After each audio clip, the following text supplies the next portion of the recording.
we might have covered, but I'm going to see what you think. A number of events could start in childhood. Do you have any insights into the reasons why? Sorry, say that again. A number of events can start in childhood. And do I have any insight as to The the reason reasons why? why? Um,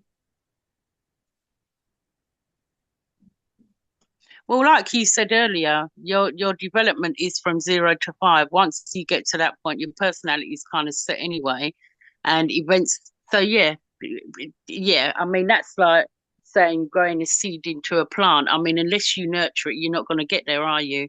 So a lot of events that happen in your childhood would shape you as to who you are as an adult until you decide to do differently with some parts that you weren't happy with. Do you know what I mean? Yeah. So yes, what would you say to that?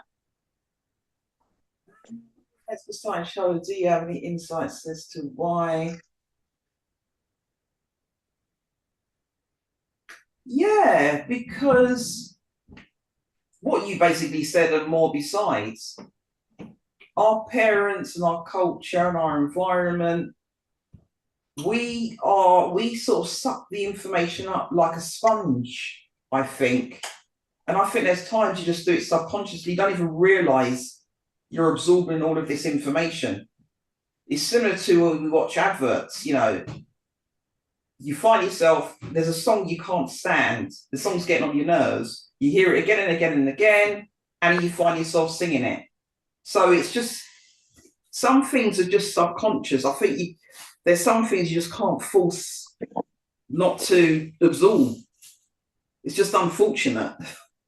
And I think when you're in those early years, you are just absorbing the information. Your first teachers, in my opinion, as I said, I'm doing everything a bit spontaneously today. I'm not even reading any notes or anything.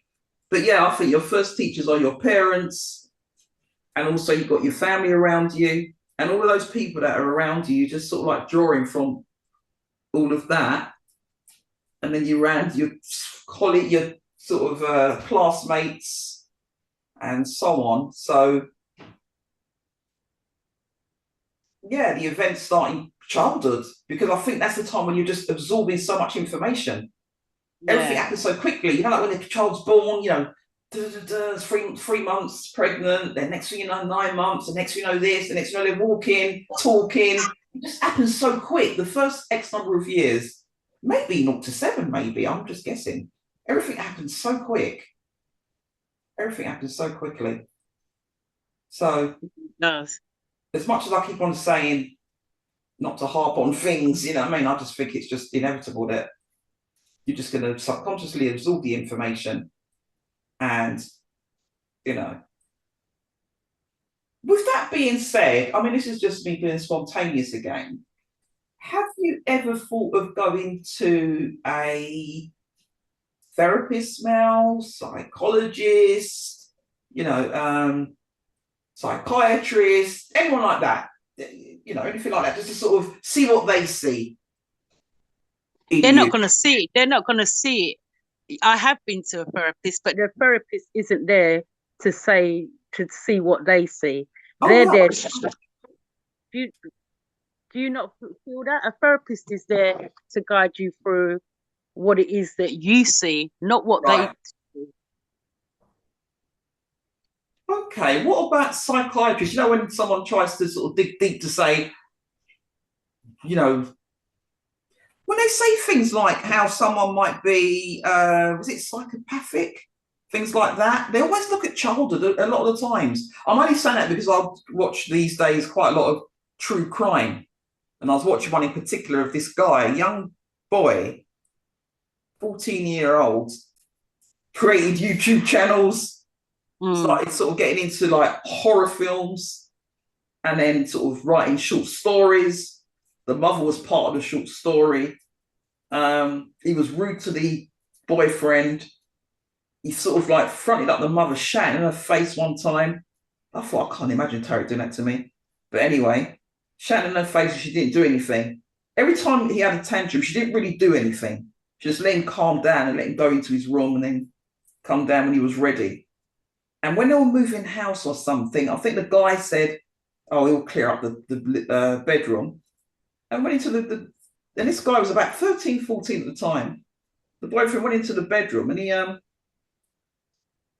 lifted up. You know, you get sort of plastic trays that you use for like not only kids, but you sort of put the kids' toys in a big sort of kind of crate, sort of blue crate with like a white plastic top. It was full of piss, basically. The number one, shall I say? And he had towels all stuffed in his wardrobe, full of number two. It's like he went to, do number two and wiped his. So basically, next thing you know, I'm not quite sure how it happened, but the guy had to go somewhere or something, stay overnight, do some work, and then the boy started a fire in the house. He had a little brother, got his brother out of the house, and just really scary.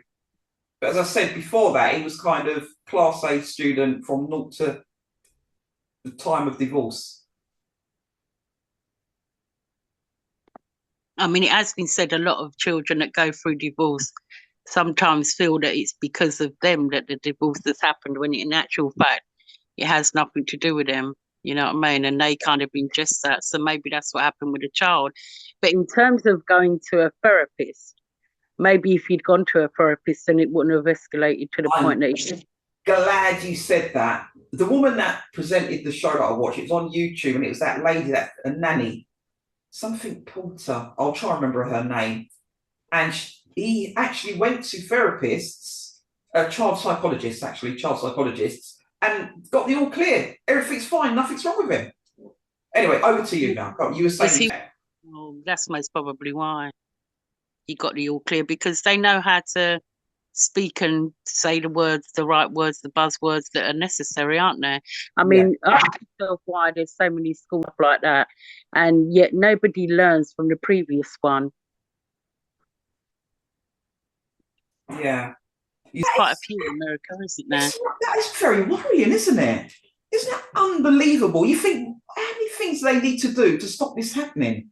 You know, they've sort of searched the kids in some schools before they come in. You know, they've even got sort of like bleeper sounds, to make sure they've got no weapons. They do all these different cameras.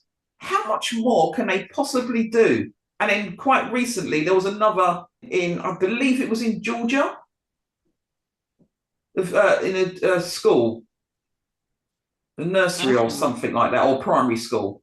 Do you know what I mean? It's like, how many more measures can they put in place to stop this from happening? Number one. And number two, what kind of people are coming out into society these days? Goodness gracious, what is wrong with people? Is it something in the food? But anyway, go back to, you were saying about therapists. What did you think about it? Because I sometimes in my mind I think, would I like to? Yeah, I wouldn't mind speaking to a therapist. Why not? Yeah. What did your one say, if you don't mind? Is it, go through what you In want? terms of what? When you say what did What was my the reason one? you went there? What was the reason I wanted to talk to somebody with regards to how I was feeling in terms of mental health? That's what made me decide to go. Okay. Yeah. So, I mean, we had quite a number of conversations. I can't really pick from one as to why it made me, you know, I can't really depict a specific conversation. But my reason for going is that I felt I wanted to go and Yeah. speak to somebody that was, you know, outside of everything and just being objective Yeah. and just listen to what I felt I had to say at the time. That's Yeah. what made me decide to go. Some people do tell me, I've had sort of one or two people say they've done the same thing. And some people tell me that they felt like it was a waste of time because they were sort of doing all the talking and they felt like they were fixing the problem themselves, kind of a thing. And it's like thinking, I'm doing all the talking, I'm kind of recognizing the problem, I'm kind of fixing the problem, going, oh yeah, that's probably why I do. And then I started thinking, why am I going? Kind of thing. This is something that a couple of people have mentioned to me in the past. I don't know if that was counsellor though, because there's all these different types, aren't there? You got therapists, you got counsellor, you got psychologists, psychiatrists, and they've all got their different specialities. Yeah, they have. But I actually think if you're not ready for counseling, therapy, or whatever, then you're not going to get the best out of it that you're supposed to get anyway. Yeah. And by what the people have said is that they were doing a lot of talking and finding a lot of solutions themselves. Yeah. That's a possible outcome. Because you want a counsellor that's going to give you their idea of what a solution is, as opposed to it coming from you that you can move on with. Whereas if they come with an idea of what the solution should be for you, it's always going to be outside of yourself and not going to be coming from you anyway. So that's why the people said it was a waste of time, because they did a lot of talking and found the solutions, but were they able to find a solution before they went to the counsellor? Fair point. Yeah, that's fair point. Yeah.